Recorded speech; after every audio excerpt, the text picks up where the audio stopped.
Una bendición poder empezar el día con el Señor. Entonces, pues qué mejor, ¿verdad? Que estemos por aquí congregados en el nombre de Jesucristo.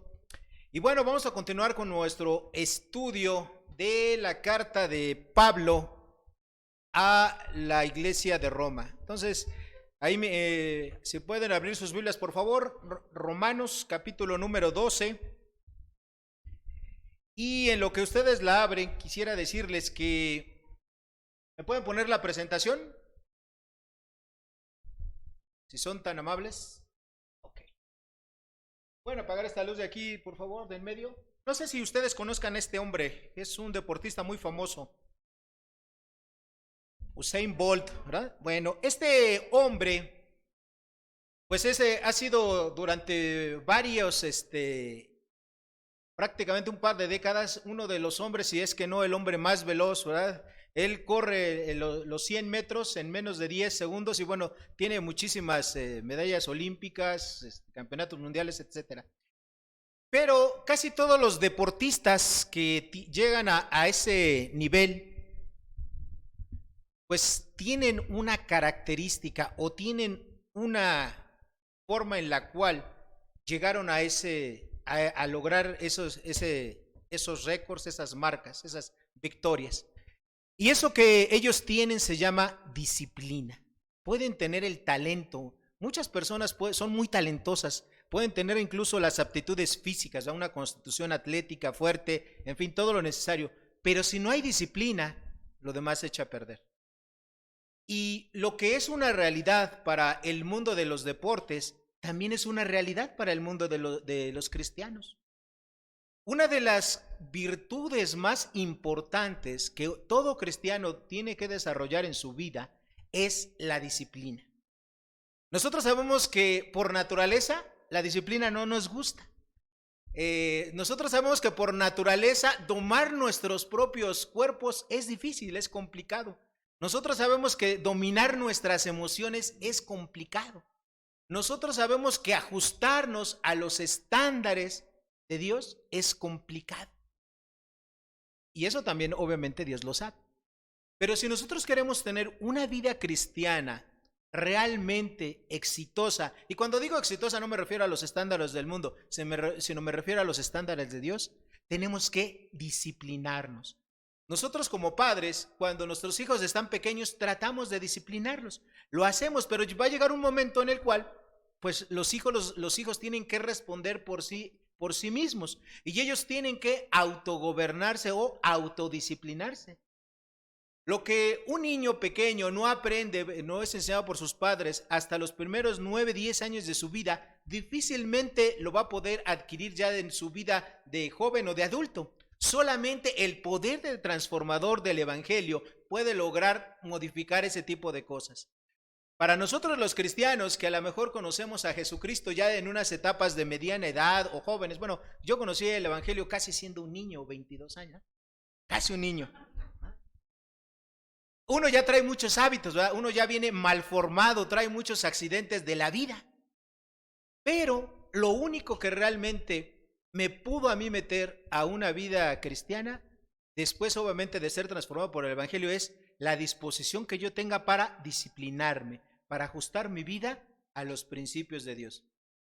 Nosotros hemos estudiado en la carta de Pablo a los romanos muchas cosas, pero no quisiera irme tan lejos, quisiera nada más empezar en el capítulo número 12, explicado magistralmente por nuestros hermanos que me antecedieron, quiero decir por Beto y por Ramiro. Y por ejemplo en Romanos capítulo 12, versículos 1 y 2, aprendimos que el cristiano no solamente tiene que cambiar su mente o ha cambiado su mente en la parte religiosa de su vida. Es decir, antes la gente creía que la salvación era por portarse bien, por pertenecer a alguna religión, por hacer buenas obras, en fin, por muchas cosas. Y cuando entendimos el evangelio, sabemos que la salvación es única y exclusivamente por la gracia de Dios, que obviamente opera esa salvación de la gracia cuando nosotros aplicamos fe en Jesucristo, en la persona de Cristo. Bueno, esa, digamos, es la parte religiosa, la parte que nos une a Dios, pero no solamente Dios quiere que cambie nuestra mentalidad en ese aspecto de nuestra vida, quiere transformar todos y cada uno de los aspectos de nuestra vida. Y obviamente, ¿cómo se hace eso? Bueno, el mismo Romanos capítulo 12, versículos 1 y 2 nos lo dicen, que nosotros tenemos que renovar, ¿verdad? Nuestra mente por medio de ¿qué? De vuestro entendimiento, para que comprobemos cuál sea la buena voluntad de Dios, agradable y perfecta. En otras palabras, lo que está diciendo Pablo es muy sencillo. Tenemos que sacar de nuestra mente todas esas ideas, todos esos conceptos que son erróneos, que van de acuerdo del mundo, y empezar a poner en nuestra mente los principios de Dios en todos y cada uno de los aspectos de nuestra vida. Probablemente muchos de ustedes como cristianos nunca se han enfrentado a este tipo de información que les estamos transmitiendo aquí los hermanos. A lo mejor esto para ustedes sea nuevo, a lo mejor pensaron que simplemente con un día de la vida, ¿verdad? De haber dicho a Jesús, sí, que un día de la vida hicimos una oración y que con eso era de suficiente. No, la vida cristiana comenzó ahí, pero ¿saben lo que es lo más maravilloso? Que no comenzó y se va a terminar ahí, sino que esta vida es para toda la eternidad. O sea, la vida que nosotros empezamos en Cristo Jesús va a ser una vida ¿para cuándo? Para toda la eternidad. No para un día, no para un año, no para 50 años, no, para toda la eternidad. Ahora, cuando llegamos aquí a Romanos capítulo 12, ya en los versículos 6 y 8, nosotros vimos que tenemos que vivir ejerciendo nuestros dones, es decir, las capacidades sobrenaturales que Dios dotó al creyente verdadero en el momento de su conversión, y esos los tenemos que estar ejerciendo. Ese es el plan de Dios, que los cristianos ejerzamos nuestros dones. Ahora, después de que nosotros sabemos que tenemos dones, por lo menos uno, como cristianos verdaderos, y que tenemos que ejercerlos, Pablo va a empezar en el versículo número 9 y de ahí hasta el 25 a explicar 25 deberes cristianos. 25 cosas que nosotros como cristianos ahora tenemos que empezar a vivir si es que somos verdaderos creyentes. Si somos verdaderos hijos de Dios, tenemos que ir cambiando muchas cosas de nuestra vida. Y obviamente esa transformación inicial que fue en el momento de nuestra conversión se va a ir acrecentando, se va a ir confirmando conforme nosotros vayamos poniendo en práctica todas y cada una de estas exhortaciones. Como son 25 exhortaciones, evidentemente pues sería muy largo, ¿verdad? A ver, exhortación número 1, la hemos dividido en dos partes. Hoy vamos a ver unas 10, espero que podamos llegar a 10, 13 exhortaciones, y la semana siguiente el resto de las exhortaciones que nos falten, ¿ok? Entonces, dicho lo anterior, vamos por favor a abrir nuestras Biblias en Romanos capítulo 12, en el versículo número 9, y vamos a leer hasta el 13 el día de hoy, ¿ok? Dice así Dios en su palabra: el amor sea sin fingimiento. Aborreced lo malo, seguid lo bueno. Amaos los unos a los otros con amor fraternal, en cuanto a honra, prefiriéndoos los unos a los otros. En lo que requiere diligencia, no perezosos. Fervientes en espíritu, sirviendo al Señor. Gozosos en la esperanza, sufridos en la tribulación, constantes en la oración, compartiendo para las necesidades de los santos, practicando la hospitalidad. Entonces, como les dije, ¿qué vamos a ver el día de hoy? Vamos a ver 13 exhortaciones, vamos a ver si llegamos a las 13 exhortaciones que todos los cristianos tenemos que atender si queremos vivir una vida cristiana con éxito, pero no un éxito mundano, sino el éxito que a Dios le agrada, ¿okay? Y todo lo que estos deberes que vamos a ver a continuación, déjenme decirle que estos deberes no son producto o no deben ser el producto de nuestro mero esfuerzo humano. No pueden ser el mero resultado de que alguien te esté presionando. No pueden ser el resultado de que alguien te diga, es que tú tienes que hacer esto. No. Tienen que ser el resultado de algo muy importante. Que todo esto en la vida cristiana lo tenemos que vivir con un motor. Y ese motor que nos debe de impulsar en la vida cristiana es el amor. Pablo, ¿verdad?, enseñó en 1 Corintios capítulo 13 que existían muchos dones, pero al final de cuentas lo más importante es el amor. Y el amor, queridos hermanos, es una decisión. El amor es la decisión que cada persona toma de actuar conforme a los estándares de Dios o actuar conforme a nuestras propias emociones y sentimientos. Eso es el amor. El amor no es un sentimiento, es una decisión. Es algo que nosotros decidimos en nuestra mente ejecutar o no. Para que sea más fácil la comprensión de estas primeras 3 exhortaciones, que todos los cristianos tenemos que apropiarnos de ella y empezar a vivirlas, las vamos a dividir en 2 partes. Los primeros son los deberes personales, es decir, lo que cada cristiano debe de atender él mismo, para su propia persona. Ahí en el versículo 9 nos dice Pablo, inspirado por Dios, lo siguiente: el amor sea sin fingimiento, aborreced lo malo, seguir lo bueno. Entonces, el primer mandamiento que encontramos aquí en el versículo 9, en la parte A, es amar sin fingimiento.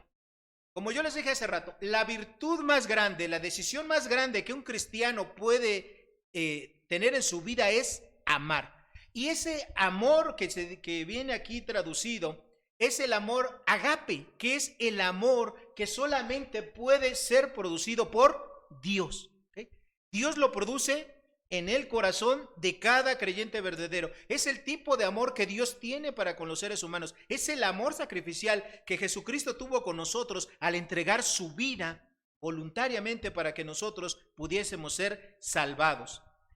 Este tipo de amor es capaz de sacrificar todo por el bien de las demás personas y solamente puede ser producido en el corazón de los creyentes verdaderos. En otras palabras, una persona que no es creyente no tiene este tipo de amor. Puede tener otra variedad de amores, ¿verdad? Por ejemplo, el amor filos, ¿va? Que es el amor simplemente por ser congéneres, ¿va? Por ser de la misma raza. Ese es un tipo de amor, ¿ok?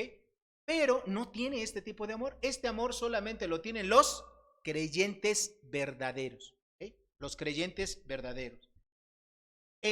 Primera de Juan capítulo 4 versículo 16 es lo que dice que Dios mismo es el amor. Dios mismo es amor. El amor a Dios es también un mandamiento, el más grande que nosotros sabemos que existe en la Biblia, pero desde mi punto de vista no solamente es un mandamiento, sino es el privilegio más grande. Y déjenme decirles, cada uno de los cristianos que estamos aquí, nosotros en realidad no estamos a cuentas con Dios cuando somos cristianos. Nosotros estamos en deuda con Dios. ¿Por qué estamos en deuda siempre con Dios? Porque Él hizo todo para salvarnos. Él, sin que nosotros lo mereciéramos, sin que nosotros valiésemos la pena, Él decidió sacrificar a su Hijo Jesucristo por nosotros. Entonces sí, nosotros decimos, porque así lo dice la palabra, que estamos a cuentas con Dios, pero en realidad no estamos a cuenta. En realidad nosotros somos deudores de Dios.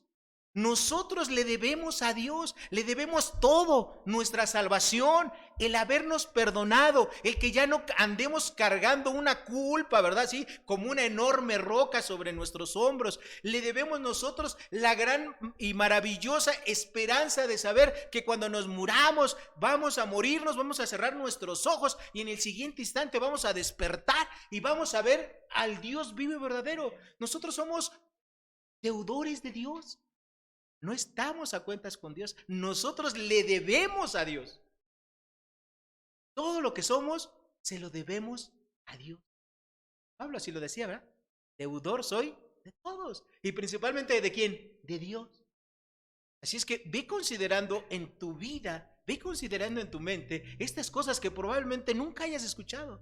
En realidad no estamos a cuentas con Dios, o estamos a cuentas con Dios en la parte de nuestro pecado. Pero nosotros le debemos a Dios todo. Y nunca habrá forma en cual se lo podamos pagar. Lo único que podemos hacer es vivir una vida conforme a su palabra. Vivir una vida de acuerdo a los principios que Dios quiere para nosotros, siendo cristianos obedientes.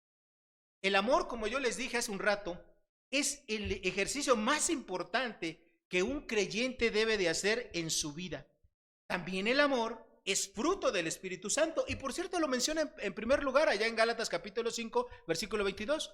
El fruto del Espíritu es Amor, ¿verdad? El primero, en primer lugar. Hermanos, cuando Dios nos deja este tipo de principios en la Biblia y los pone en un orden, es porque tienen una importancia. En este caso, el principio, el fruto más importante del Espíritu Santo, ¿cuál es? El amor. Es la base, es lo que tiene que mover a los hijos de Dios a hacer la voluntad de su Padre. Nosotros no somos, ¿verdad?, como esos carritos, bueno, que no sé si todavía existan, pero cuando yo era niño había unos carritos que se movían, pero no eran de pilas, ¿no?, ni de gasolina, eran de fricción. Uno los agarraba, les hacía para atrás, ya obviamente cuando se les acababa, ¿verdad?, esa fuerza que tú habías tenido, ahí dejaban de funcionar y se quedaban en cualquier lado.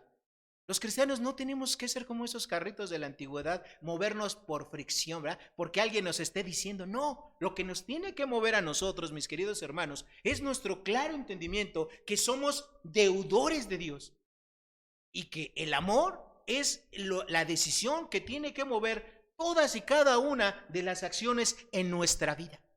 Eso es lo que enseña Pablo aquí en este pasaje. Ahora, una persona que manifiesta ser cristiano, pero su vida está ausente del amor ágape, en realidad, dice Primera de Juan capítulo 3, versículo 14, es de dudarse, ¿verdad? ¿Ok? Una persona que dice que es un cristiano, pero no ama a sus hermanos, no ama a sus semejantes, es de dudarse que sea un cristiano. Ahora, la forma en la cual tenemos que manifestar ese amor lo encontramos aquí, ¿verdad? Dice, amar sin fingimiento. ¿Okay? Fingimos, ¿sí?, que amamos a las personas cuando decimos cosas que realmente no están movidas por el amor, por algo sincero. A veces podemos decir, ¿verdad?, cosas, pero es algo como decía mi abuelita, de dientes para afuera, pero en realidad no lo sientes.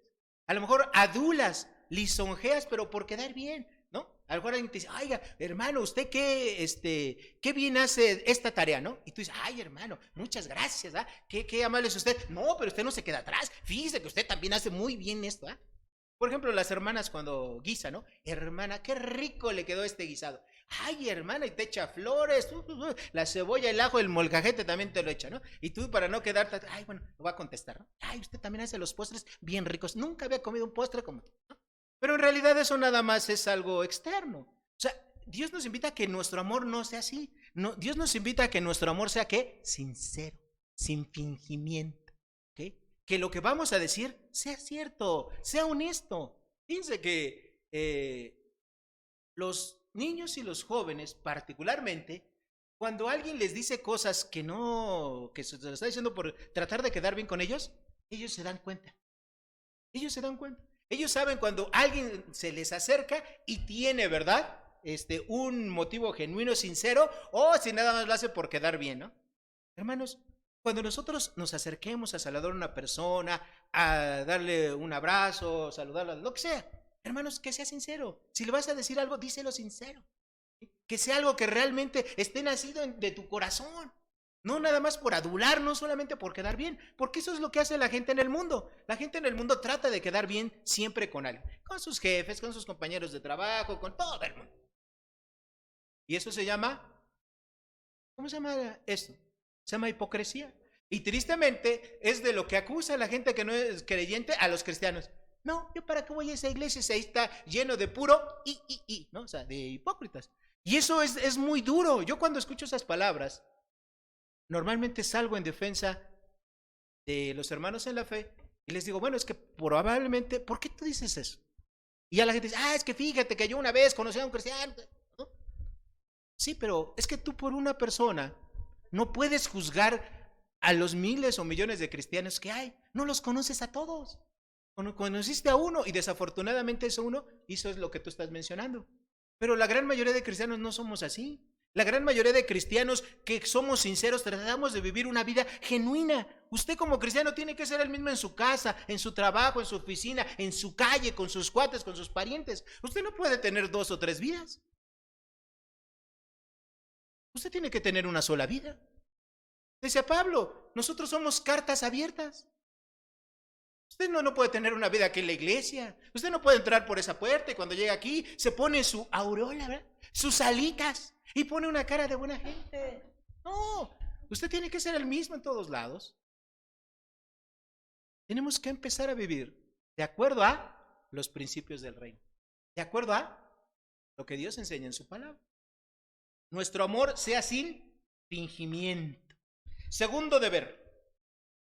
El segundo deber lo encontramos igual en el versículo 9 de Romanos 12, pero en la parte B. Dice, aborrecer lo malo. Amar a los hermanos y aborrecer lo malo es lo mismo, pero es como si fuera una moneda. Es la otra parte. Por ejemplo, Pablo decía, porque el bien que quiero yo hacer, no hago, sino el mal que no quiero hacer, eso hago, ¿verdad? Y él descubrió para nosotros que tenemos dos naturalezas, una naturaleza espiritual nuevecita que Dios nos da en el momento de la conversión, pero también tenemos nuestra antigua naturaleza, que ahí está dentro de nosotros, y que esa antigua naturaleza se quiere alimentar, ¿verdad? Quiere que nosotros sigamos haciendo el pecado. Ahora, cuando Dios nos dice aquí que aborrezcamos lo malo, que es la segunda exhortación que todo cristiano tiene que vivir, quiere decir que nosotros debemos de dejar de participar en cosas que son maldad tanto de una manera abierta como de una manera encubierta. Dios, al mismo tiempo que muestra su amor para con todos los hombres, al mismo tiempo Dios está airado todos los días con el pecador. Y Dios aborrece el mal. De hecho, así dice la Escritura. Tenemos muchos versículos que nos dicen que Dios aborrece el mal. Por ejemplo, el Proverbio 8, verso 13 nos dice, el temor de Jehová es aborrecer el mal. La soberbia y la arrogancia, el mal camino y la boca perversa aborrezco. El Salmo 97, 10. Los que amáis a Jehová, aborreced el mal. Él guarda las almas de sus santos, de la mano de los impíos los libra. En otras palabras, Dios aborrece toda clase de mal.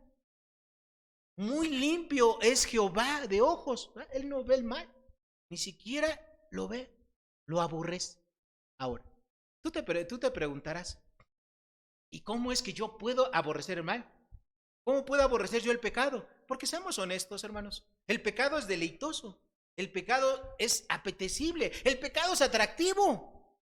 Nos gusta el pecado, pues tenemos un cuerpo pecaminoso. Llevamos viviendo en este cuerpo, bueno, yo apenas tengo 23 años viviendo en el mismo cuerpo, ¿ah? Me convertí a los 22 y tengo un año de cristiano, tengo 23 años conviviendo en el mismo cuerpo. Bueno, pero ustedes, hermanos, pues pónganse su edad, la edad que tengan, y todos esos son los años que llevan viviendo en su cuerpo terrenal. Y su cuerpo terrenal no pide cosas espirituales, ¿ah? ¿Verdad que no pide cosas espirituales? ¿Qué pide tu cuerpo? Vamos a ver este programa, vamos a ver esta película, vamos a tomarnos esta bebida, vamos a esta droga, o sea, vamos a oír este chisme, vamos a platicar, o sea, así es nuestro cuerpo, hermanos, o sea, y yo espero que nadie se ofenda, porque a lo mejor si alguien no siente este tipo de cosas, pues a lo mejor, ya está casi en el cielo, ¿verdad?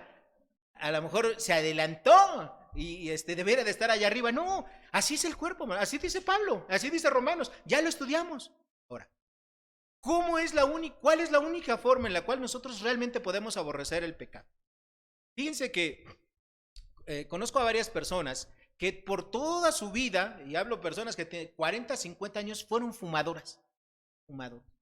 Y es uno de los hábitos más difíciles de dejar. Es uno de los más difíciles. Y a pesar de que, digamos, uno lo considera una droga blanda, es algo que ya es hasta legal, o sea, no tiene ningún problema, en cualquier lado te venden cigarros, todo eso. Bueno, pero dejarlo es muy difícil, muy difícil. Bueno, las personas que se meten a un tratamiento clínicamente controlado y todo eso para dejar de fumar, llegan a un momento en que en lugar de que les quiten el cigarro, la nicotina, se la ponen en más cosas. Y llega un momento en que eso a la gente le provoca un asco. Por eso ustedes ven esa foto. Tiene una razón de ser. La única manera por la cual nosotros podemos dejar el pecado es cuando nosotros individualmente decidimos que eso asquea, que eso te va a producir un vómito. Piensa en este momento. Piensa en el pecado, porque todos tenemos pecados que tenemos que dejar. Todos. Algunos de una forma, otros de otra. Piensa en ese pecado. Y ahora piensa esto. El Señor Jesucristo, con la santidad, con la pureza, con la perfección que Él tiene, si estuviera contigo, que de hecho sí está, en el preciso momento que tú vas a cometer ese pecado, ¿qué pensaría de ti? ¿Te aplaudiría? O a lo mejor se vomitaría. ¿Qué haría el Señor Jesucristo? Lo más seguro es que se podía vomitar. O sea, eso lo puede asquear. Entonces es lo que nosotros tenemos que pensar.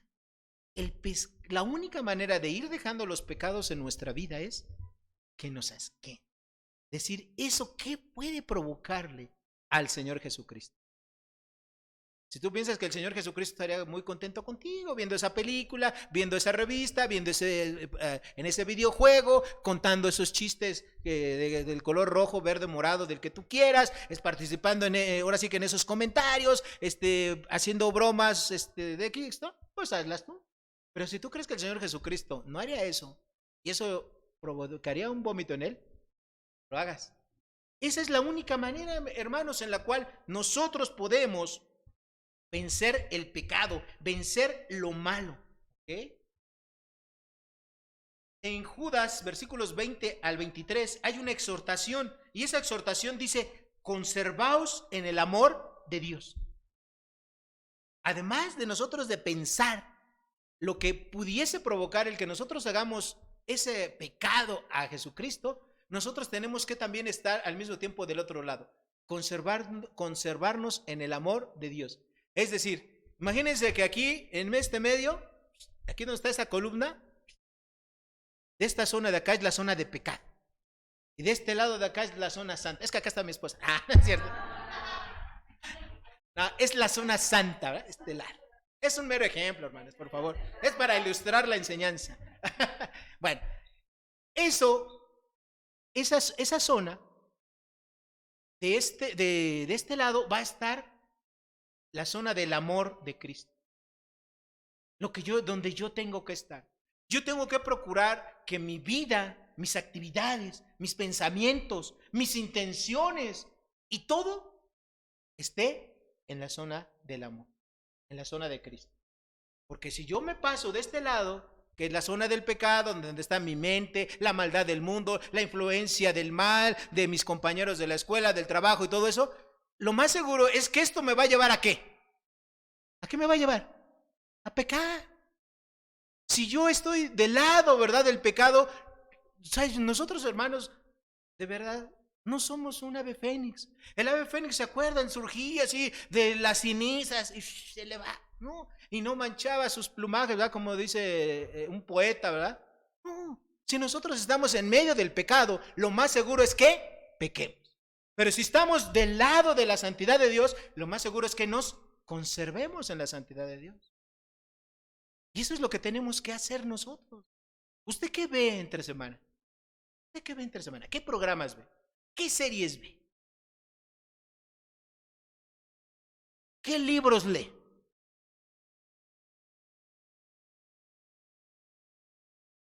¿Qué canciones canta entre semana? ¿Cuál canción tararea entre semana? Ay, cuando está lavando los trastes, la ropa. ¿Qué está diciendo usted ahí?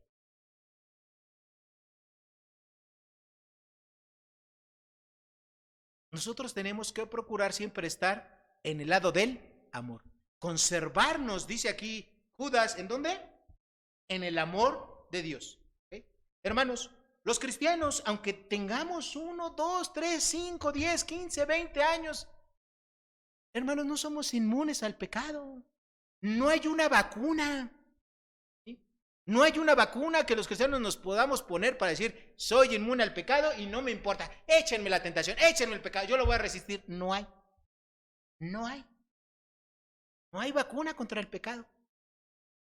Tenemos por eso que hacer una lucha, tenemos que hacer un frente, ¿verdad? Y ponernos en el lado del amor de Dios, en el lado seguro, en el lado de la santidad, no exponernos al lado peligroso, no exponernos del lado del pecado.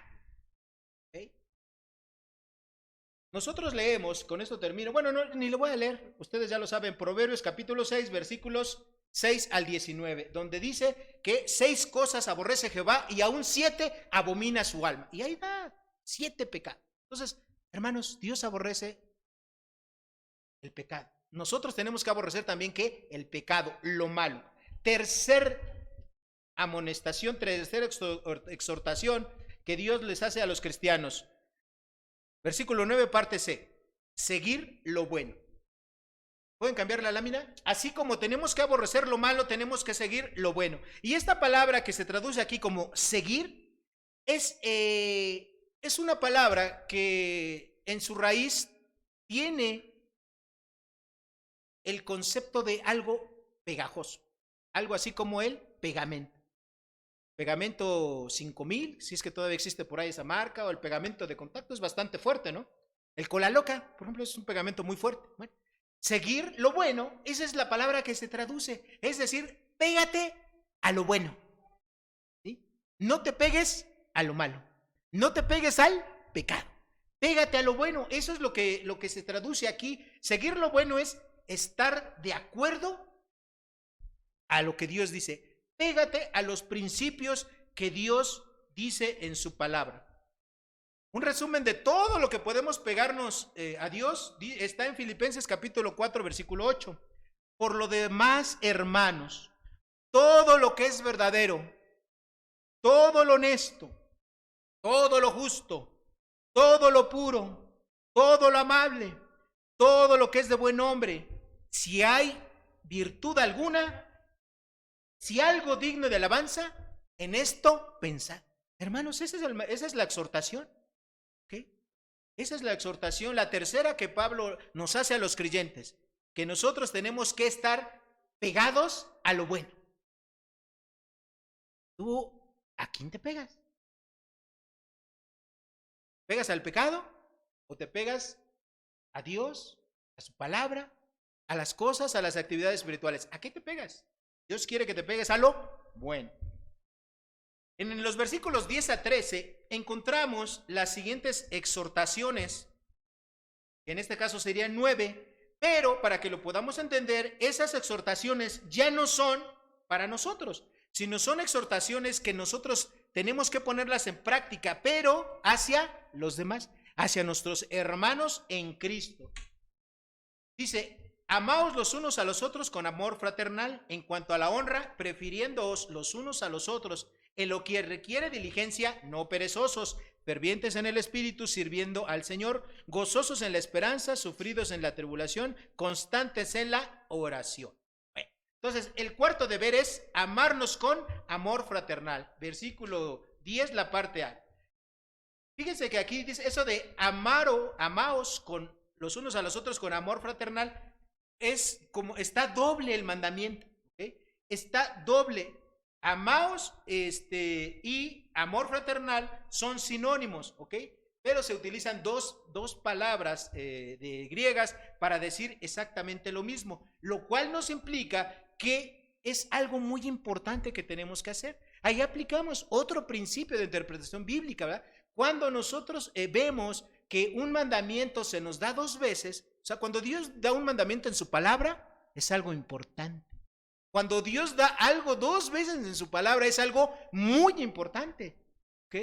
Entonces, el que nosotros estemos amándonos los unos a los otros y luego algo más con amor fraternal, ¿ok?, es algo fundamental en la vida de los cristianos. ¿Ok? En otras palabras, es un deber amarnos en la iglesia. ¿Por qué? Porque ahora ya somos de la misma familia, somos de la familia espiritual. Ustedes, bueno, mi familia espiritual y en la carne, pues es la familia Colín Villanueva. Pero esa familia Colín Villanueva, al llegar a esta congregación, se agrandó. Entonces ya es familia Colín Villanueva, Olvera, ¿sí? Hernández, Torres, y así nos vamos, García. Nuestra familia se extendió, hermanos. ¿Sí? Y usted tiene que empezar a considerar estas cosas. La persona que está ahí junto a usted no solamente es su hermano en Cristo, es parte de su familia. ¿Sí? Es parte de su familia. Usted lo tiene que tratar como si tratara, ¿verdad? Dijo Pablo, ya lo vimos, como superiores a usted mismo. Tiene que tratar de esa manera. Ya es su familia. Voltea a ver al que la persona que está al lado de usted. Es su familia. Algunos coinciden, ¿verdad? Que es su familia en la carne, de sangre. Pero también es su familia espiritual. Ya es parte de su familia. Nuestro nombre ya está bien largo. Imagínense el mío. Está más largo que María Victoria. ¿Se acuerdan cuando? No se van a acordar los jóvenes. Pero había un programa de María Victoria, no me acuerdo si se llamaba La Criada Bien Criada, algo así. Y cuando le decían, ¿cómo se llama usted? Ah, pues yo me llamo María de los Lourdes Escabarzalete. Y daba los pichardos. Se aventaba como 50 pies. Bueno, ¿verdad? Ándale, con eso remataba. Bueno, hermanos, nuestra familia es así. Tu nombre ha cambiado. ¿Sí? Mi nombre ya es Javier Colín Salgado Hernández Olvera García Torres Rodríguez. Y nos seguimos. Hermanos, ya somos de la familia espiritual. Tenemos que tratarnos de esa manera. Tenemos que empezar a cambiar nuestra mentalidad y tenemos que empezar a vivir de acuerdo a los principios de Dios. Si alguno dice yo amo a Dios y aborrezco a mi hermano, es mentiroso. Pues el que no ama a su hermano, a quien ha visto, ¿cómo puede amar a quien Dios, a Dios a quien no ha visto? ¿Dónde dice eso? Primera de Juan, capítulo 4, versículo 20. Hay creyentes que no están acostumbrados a recibir amor. Yo era uno de ellos. Mi familia era una familia grande, pero una familia muy desintegrada. No estábamos acostumbrados a que dijeran, ya llegaste de la escuela o del trabajo, bienvenido, ¿cómo te fue? Nada. Uno llegaba y como si llegara el gato, ¿no? Nada. Y a veces traemos eso nosotros, va cargando en los hombros. Y cuando venimos a la familia de Cristo, como yo no estaba acostumbrado a que me recibieran con afecto, de eso, pues yo aquí soy igual. No espero que me hagan con afecto, que me traten así. Y tampoco espero que darlo. Pero ahora como cristiano, pues tengo que aprender, ¿verdad? A que en una familia cristiana, la muestra esencial de que somos verdaderos cristianos es el amor. Dijo el Señor Jesucristo, en esto conocerán todos que sois mis discípulos. ¿Cuándo? Solo aquí unas cuantas personas saben. En esto conocerán todos que sois mis discípulos. ¿Cuándo? Cuando tengamos amor, ¿cuándo? Los unos por los otros. Hermanos, esa es la muestra. Eso es lo que el mundo ve. El mundo no ve tu teléfono, ni tu coche, ni tu casa, nada. Eso no ve el mundo. Va a decir, este es un cristianazo. No, el mundo que ve. Mira cómo se tratan. ¿Cómo ayuda este caballero a este otro? ¿Cómo ayuda esta señora a esta otra señora? ¿Cómo trata este padre a sus hijos? ¿Cómo trata este señor a su esposa? Eso es en lo que el mundo se fija. Y a veces eso es en lo que menos nos preocupamos. A veces nos preocupamos a ver cómo me ven los vecinos, ¿no? Algo bien peinadito, y lo cual no está mal, ¿eh? Bien peinadito, bien cambiadito, bien perfumadito, ¿va? Quiero que me vean. Sí, pero le gritas a tu esposa, maltratas a tus hijos, patas al perro, y no te importa que los vecinos que te están viendo.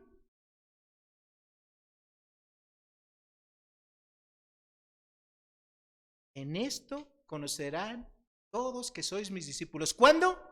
Tengáis amor los unos por los otros. Hermanos, el amor es que Dios nos derramó en nuestros corazones, el amor ágape, es lo que nos tiene que mover, se tiene que notar. Tenemos que vivir de acuerdo a ello. ¿Por qué? Porque esa es la voluntad de Dios, no es lo que dice el pastor, no es lo que dice un diácono, no, es lo que dice Dios. Una de las iglesias que la Biblia llama la iglesia modelo es la iglesia de Tesalónica. Y allá en esa iglesia, Pablo les dijo, ¿verdad? Que ellos respecto al amor, dice, no tenéis necesidad de ¿qué? De que les enseñe nada. Ellos empezaron a amarse los unos a los otros, empezaron a compartir, empezaron a edificarse, a crecer, a multiplicarse, a ayudarse. Ojalá un día de la vida dijeran así, ¿va? La iglesia roca de vida no necesita que nadie les predique del amor. ¿Por qué? Porque nos amamos los unos a los otros. Y hermanos, eso puede ser una realidad. ¿Cuándo? Cuando usted se decida. Y espero que usted se decida el día de hoy a decir, voy a vivir una vida de acuerdo al amor de Dios. Hoy puede ser ese día. No es un plan a largo plazo. Es simplemente que nosotros nos decidamos a amar como el Señor Jesús amó a sus discípulos y empezar a vivir lo que el Señor Jesucristo vivió con sus discípulos. Hermanos, esto parece muy duro. No es misión imposible. Tenemos al Espíritu Santo que Dios nos dio en nuestros corazones para poder hacer cualquier cosa. No es misión imposible, es el poder del Espíritu Santo. Quinta exhortación.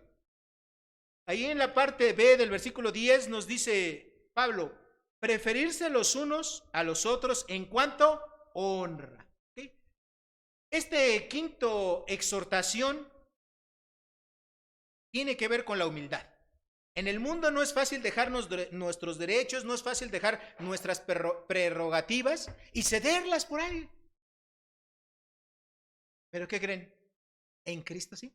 Nosotros tenemos al Espíritu Santo y el Espíritu Santo nos debe de llevar a preferir que nuestros hermanos reciban la honra antes de nosotros recibirla. Hay ocasiones en que hacemos aquí la línea para comer, ¿no? Vamos a comer, sí, hermanos. Y aquí alguien se forma y llega una hermana viejita y todo eso. Hermana, fórmese hasta allá atrás. Estamos haciendo fila. Oh, hermana, pásele usted primero. Yo estoy aquí en primer lugar, se lo dejo. Hace un par de semanas, no, la semana pasada fui al banco y yo estaba formando en la fila para el cajero automático. Y pues ya estaba formadita. Adelante había como unas 3, 4 personas. Dije, bueno, ya va a llegar. Bueno, ya cuando yo fui al cajero, ya estaba ahí y en eso volteo y una señora, una joven, le estaba diciendo a un señor mayor, señor, aquí todos venimos formados, váyase a formar. Yo acababa de sacar mi tarjeta, ya había acabado de hacer mi operación. Me volteo y le digo, caray, ¿cómo no vi antes? Para decirle, no se preocupe, señor, pase usted y tome mi lugar, ¿no? Y lo mandaron a la fila, ¿no? Entonces, es increíble. O sea, en el mundo se puede creer, no son cristianos, pero aquí no. Aquí nosotros tenemos que preferirnos los unos a los otros. Si llegamos temprano y agarramos un lugar porque este es el mejor lugar, es más, los de aquí adelante son más caros, pero nunca los ocupan, ¿no? Yo creo que es porque ustedes lo están cediendo a los demás hermanos, ¿eh? Bueno, hermanos, tenemos que ceder nuestro lugar, ceder nuestro derecho. Hermanos, si usted viene aquí y ya es el último pan y hay otro hermano antes de usted, cédaselo, ¿verdad? Por hecho, después de usted, cédaselo.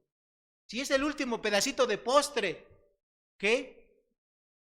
Usted me lo voy a comer más rápido. No, no, hermana, no. Se lo tiene que ceder a otro hermano en Cristo. No, pues hasta acá te oímos. Lo pensaste muy fuerte.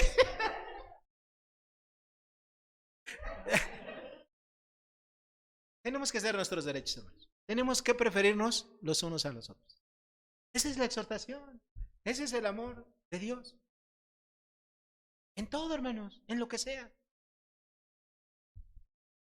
Tenemos que preferirnos los unos a los otros. Ahora, ¿qué implica la honra? La honra implica respeto. Tenemos que respetar a los hermanos, honrarlos. A veces nos va a costar trabajo. Porque les digo, traemos un bagaje, ¿verdad? De tantos años viviendo una vida como nos enseñaron, como nos educaron o como estamos acostumbrados. Y hay de nosotros, ¿verdad? Si fuimos vagos, callejeros o pandilleros, porque tenemos un bagaje muy duro que Dios tiene que transformar. Pero pues para Dios no hay imposibles, hermanos. Lo que necesitamos es la buena voluntad de hacerlo. ¿Okay? Filipenses capítulo 2, versículo 3 nos dice, nada hagáis por contienda o vanagloria, antes bien con humildad, estimando a cada uno a los demás como superiores a él mismo. Eso es lo que tenemos que hacer. Sexta exhortación. Romanos capítulo 12, versículo 11, parte A. No ser perezosos, sino diligentes. La semana pasada hablamos un poquito de este don, ¿verdad? De lo que es la palabra diligente. Bueno, La diligencia no es otra cosa, o ser diligente no es otra cosa que hacer aquellas tareas que a mí me compete hacer de una manera rápida, pronta, que no se me tenga que estar recordando, oye, tú dijiste que tenías que hacer esto, hazlo. No, tenemos que hacerlo de una manera pronta y rápido. Obviamente, no solamente para las personas que tienen el don de liderazgo o de presidir, es este mandamiento, no, esta exhortación es para todos, ¿ok? Todos tenemos que ser diligentes. Hermanos, si nosotros decimos que vamos a hacer algo, tenemos que hacerlo. Aquí en la calle, en la escuela, donde sea, tenemos que ser diligentes, ¿ok? Y obviamente para ser diligente tenemos que vencer la flojera, tenemos que vencer nuestra apatía, tenemos que vencer nuestra comodidad. Y eso es lo que Dios quiere. En todo lo que requiere diligencia, dice la Escritura, tenemos que ser eso, ¿verdad? Diligentes y no perezosos. No decir, alguien va a arreglar las cosas, alguien lo hará por mí. No, yo soy el quien lo tengo que hacer. Recordando que cualquier trabajo que hagamos nosotros en el Señor no es en vano. Aunque tú hagas cosas para Dios, para tu iglesia, para tus hermanos, y nadie llegue a ti, ¿verdad? Y te diga, qué bueno que lo hiciste, hermano, maravilloso. No importa, tú lo tienes que hacer. ¿Por qué? Porque Dios no es injusto para olvidar, ¿verdad?, la obra, el servicio que hicimos a los santos. No. Evidentemente nosotros tenemos la responsabilidad de animar a las personas que hacen las cosas correctas, que sirven bien en la iglesia. Tenemos que alentarlos y animarlos. Pero también, aunque nadie nos lo diga, nosotros lo tenemos que hacer. Porque sabemos que nosotros no lo hacemos para que nos vea el ojo. Lo hacemos para que nos vea ¿quién? Dios. Cuando digo ojo me refiero a los hermanos, a los cristianos. Séptimo deber. Hay que ser fervientes en el espíritu. Romanos capítulo 12, versículo 11, la parte B. Esta idea de ser fervientes y obviamente eso de ferviente viene de el agua. Ustedes saben que el agua pasa a su punto de ebullición o de hervor a los 100 grados, ¿es correcto? Si yo le pongo fuego a un agua, cuando llega a 100 grados ese fuego, se va a empezar a hervir. Cuando llega a 100 grados de temperatura, empieza a hervir. Bueno, esa es la misma idea de ser fervientes. ¿Y qué es algo ferviente? Bueno, algo ferviente no es alguien que, al contrario, que se enoja, se pone colorado. No, eso no quiere decir aquí. Lo que quiere decir ferviente es que yo lo tengo que hacer todo con entusiasmo, ¿ok? Lo tengo que hacer todo con energía, de una manera vigorosa. Es como cuando ahí en casa tú le mandas a uno de tus hijos y le dices, hijo, recoge tu cuarto. No, hombre, pues hay unos hijos, ¿verdad?, que no son nada fervientes para ir y hacerlo rápidamente con energía. No, a lo mejor le tienes que decir 2, 3, 4, 5, 10 veces para que haga algo. Bueno, a veces los cristianos así somos. Sabemos lo que tenemos que hacer, pero no lo hacemos de una manera diligente. Somos perezosos o le ponemos otras cosas a eso que tenemos que hacer y no hacemos lo que sabemos que es nuestra responsabilidad. Y evidentemente, pues no estamos siendo fervorosos. O como hoy una palabra para decir esto fervoroso puede ser energético, ¿no? ¿Okay? Hoy en día haces ejercicio, comes ciertas cosas, llevas cierta alimentación para sentir mucha energía. Pues en el Evangelio, mi querido hermano, mi querida hermana, tenemos al Espíritu Santo. Y Él nos va a dotar de la energía suficiente y necesaria para hacer las cosas con ánimo. Pero el tener ánimo no depende del Espíritu Santo. ¿Depende de quién? De mí. ¿Okay? Depende de cómo yo estoy respondiendo a la responsabilidad que tengo enfrente. Y eso es esa es la exhortación número 7 que Dios tiene para con nosotros. ¿Okay? Ahora, muchos hermanos piensan, bueno, es que yo ya hice esto y nadie me le reconoce. Nadie me dice nada. Bueno, no importa, hermano, aunque nadie se lo reconozca, aunque nadie le diga nada. ¿Ok? Gálatas 6, 9 nos dice que no nos cansemos de hacer el bien, porque a su tiempo segaremos y no desmayamos. Tenemos que seguir así. Exhortación número 8. Romanos capítulo 12, versículo 11, parte C. Servir al Señor. ¿Okay? Servir al Señor. Dios quiere que todos los creyentes sirvamos de manera fiel, con la mentalidad de buscar única y exclusivamente la gloria de Dios. Pablo aquí ha utilizado en Romanos varias palabras para mencionar eso de servir. Pero lo que los cristianos tenemos que hacer al final de cuentas es empezar por nuestra mente, cuando nosotros se trata de servir a Dios. ¿Y por qué les digo empezar por nuestra mente? La palabra que aquí se utiliza como servir es la palabra doulos en griego.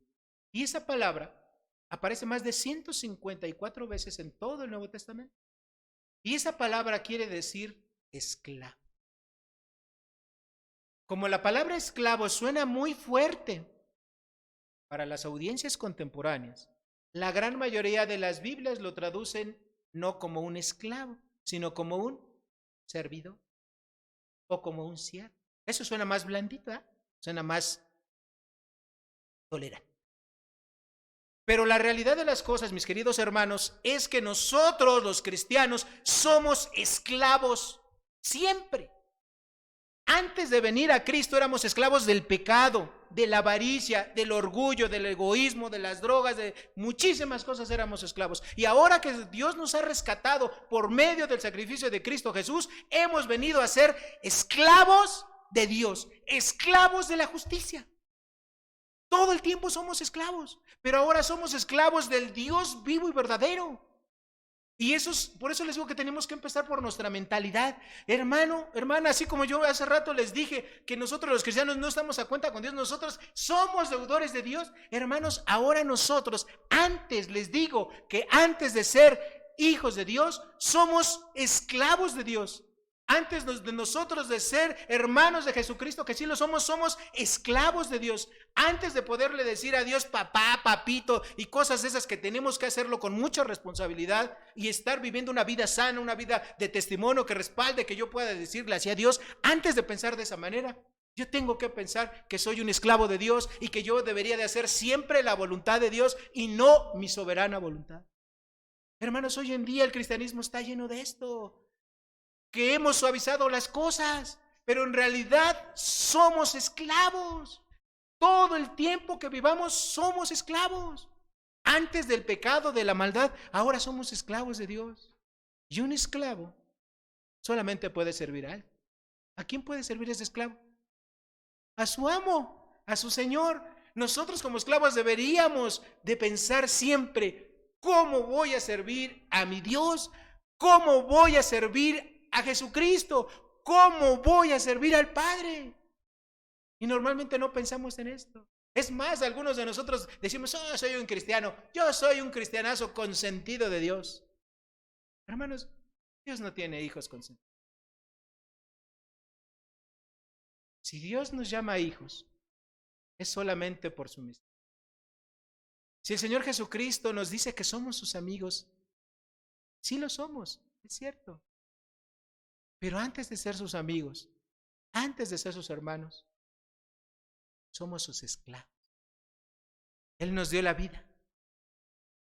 Lo único que nosotros podemos hacer es servir a quien nos ha dado la vida eterna, la vida para siempre.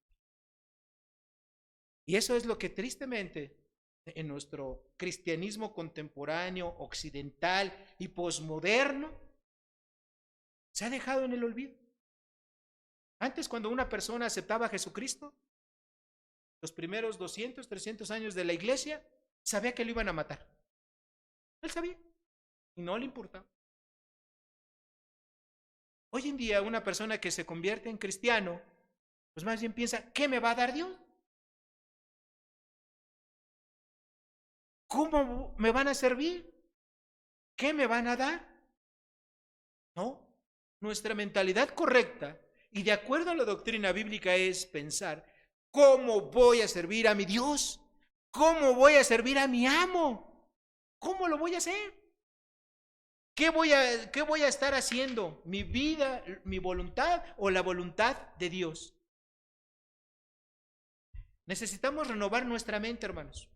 Necesitamos ir quitándonos muchas de las ideas que desafortunadamente se nos han impregnado, que nos hemos metido, ¿verdad? Nosotros en nuestro cristianismo y poner las ideas bíblicamente correctas.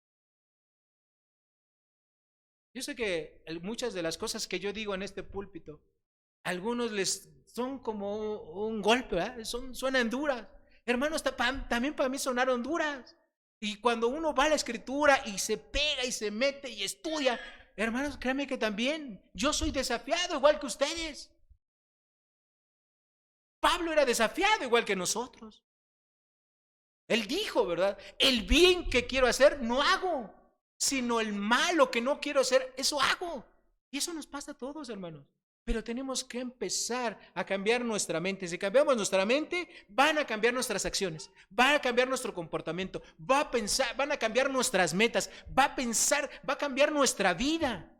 Y eso es lo más importante, que nuestra vida sea transformada para que nosotros podamos compartir el verdadero evangelio a la gente y no compartir meras religiones. Tenemos que empezar a vivir más la Biblia y menos lo que hemos oído por ahí, y que a veces eso que hemos oído va en contra de lo que dice la Sagrada Escritura. Nosotros somos esclavos. Pero nada más vean quién es nuestro amo. Nuestro amo es Dios, el Rey de Reyes, el Señor de Señores, el Creador de este mundo, el Creador de este universo. Él es nuestro amo. Es un orgullo y un privilegio poder hacer algo para la gloria de Dios, poder participar. Y Dios quiere que cada vez más y más cristianos verdaderos participemos en la obra de Dios. Dios no quiere hijos espectadores. ¿Sí? En el cristianismo nos hemos acostumbrado, ¿verdad?, así a los grandes eventos.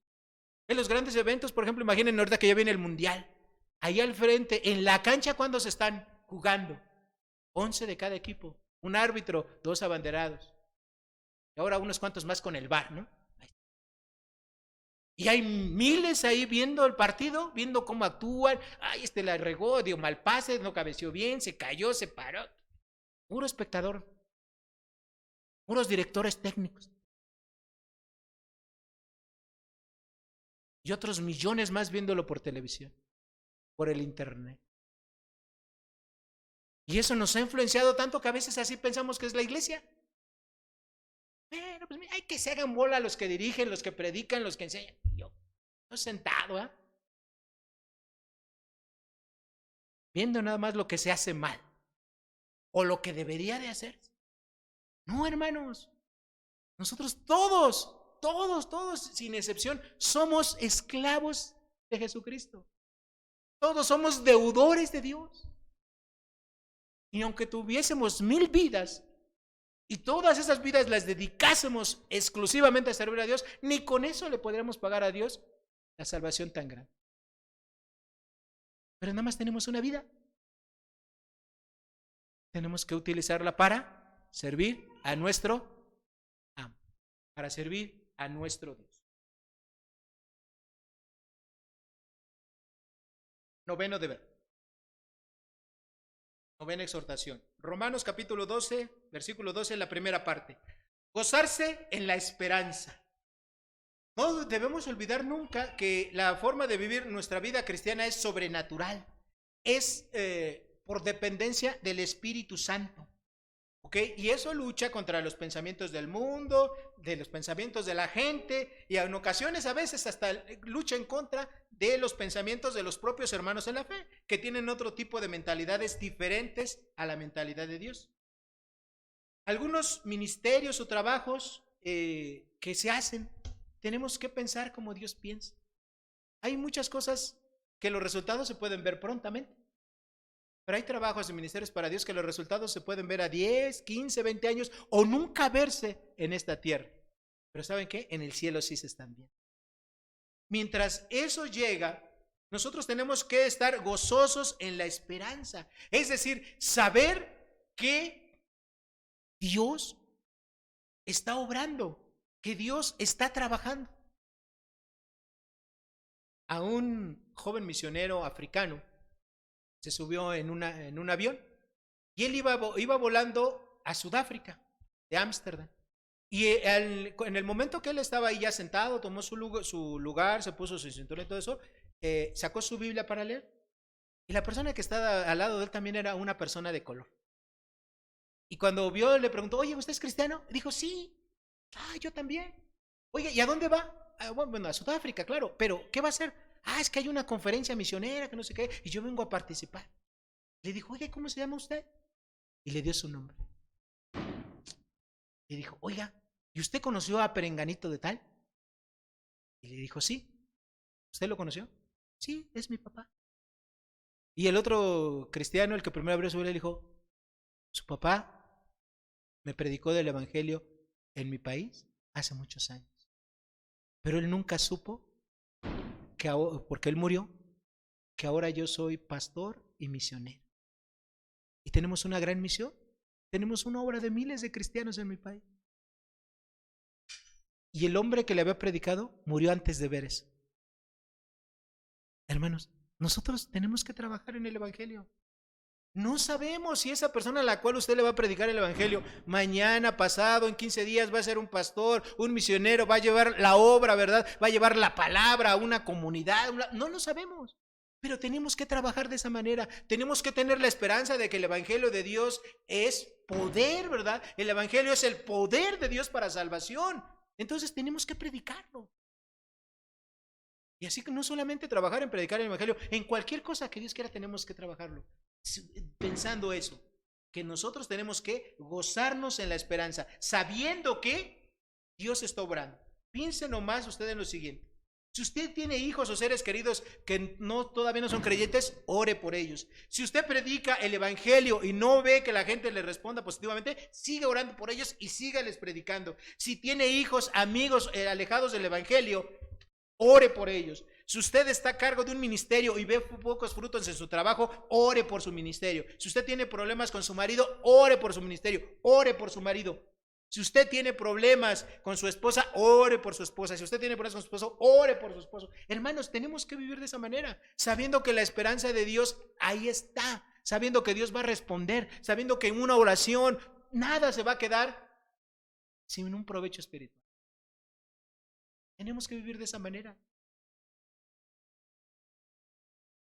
La esperanza, es decir, la fe, la confianza en Dios, nunca le va a faltar a usted. Y nunca le va a faltar a usted, ¿sabe por qué? Porque la fe es un don. Y Dios nos lo dio a todos los hombres. Todos tenemos fe. El que no la ejerzamos es otra cosa diferente. Es como usted en su cuerpo, ¿no? Todos tenemos 2 brazos, 2 piernas. Unos a lo mejor tenemos las piernas flacas, ¿verdad? Porque no las ejercitamos. Pero si las ejercitamos, ¿cómo se van a poner? Fuertes, vigorosas. Así es la fe que tenemos.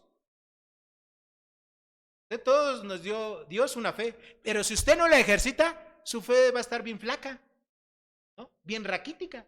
Pero si usted ejercita su fe, ora a Dios, le cree a Dios y está viendo y registrando, mira, yo le pedí esto a Dios. ¿Qué va a pasar con su fe? Se va a incrementar, incrementar, incrementar. La fe es un don creciente. No es algo estático. No es algo que se quedó nada más en una medida. No, es algo que está creciendo. ¿Cómo crece? Cuando nosotros lo ejercitamos. ¿Y los resultados?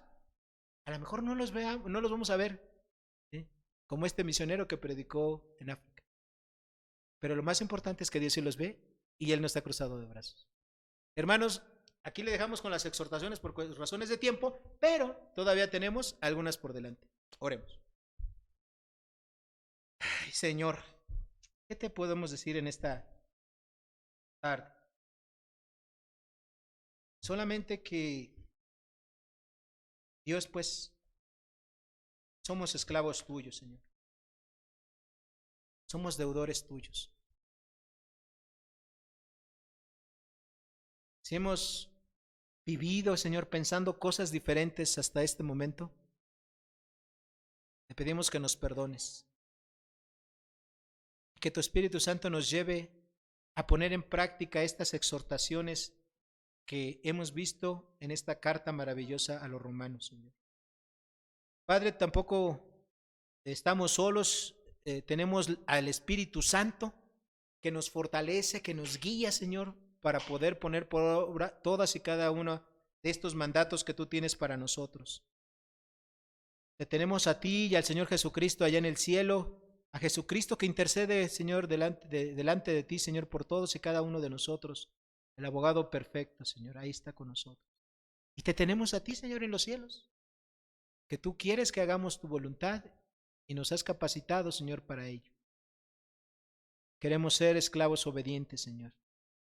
Sabemos que estas palabras son duras, sabemos que estas palabras son difíciles, Señor. Pero con tu ayuda y tu poder podemos ser eso. Para que cuando estemos en tu presencia tú nos puedas decir, bien, buen siervo, buen esclavo, fiel. Sobre poco has sido fiel, sobre mucho te pondré. Entra en el gozo del Señor. Que esas palabras las podamos escuchar todos y cada uno de los cristianos que el día de hoy nos congregamos y todos aquellos cristianos, Señor, que escuchen o vean esta predicación más adelante. En el nombre del Salvador Cristo Jesús, todo esto te lo pedimos. Amén. Amén. Hermanos, que Dios les bendiga.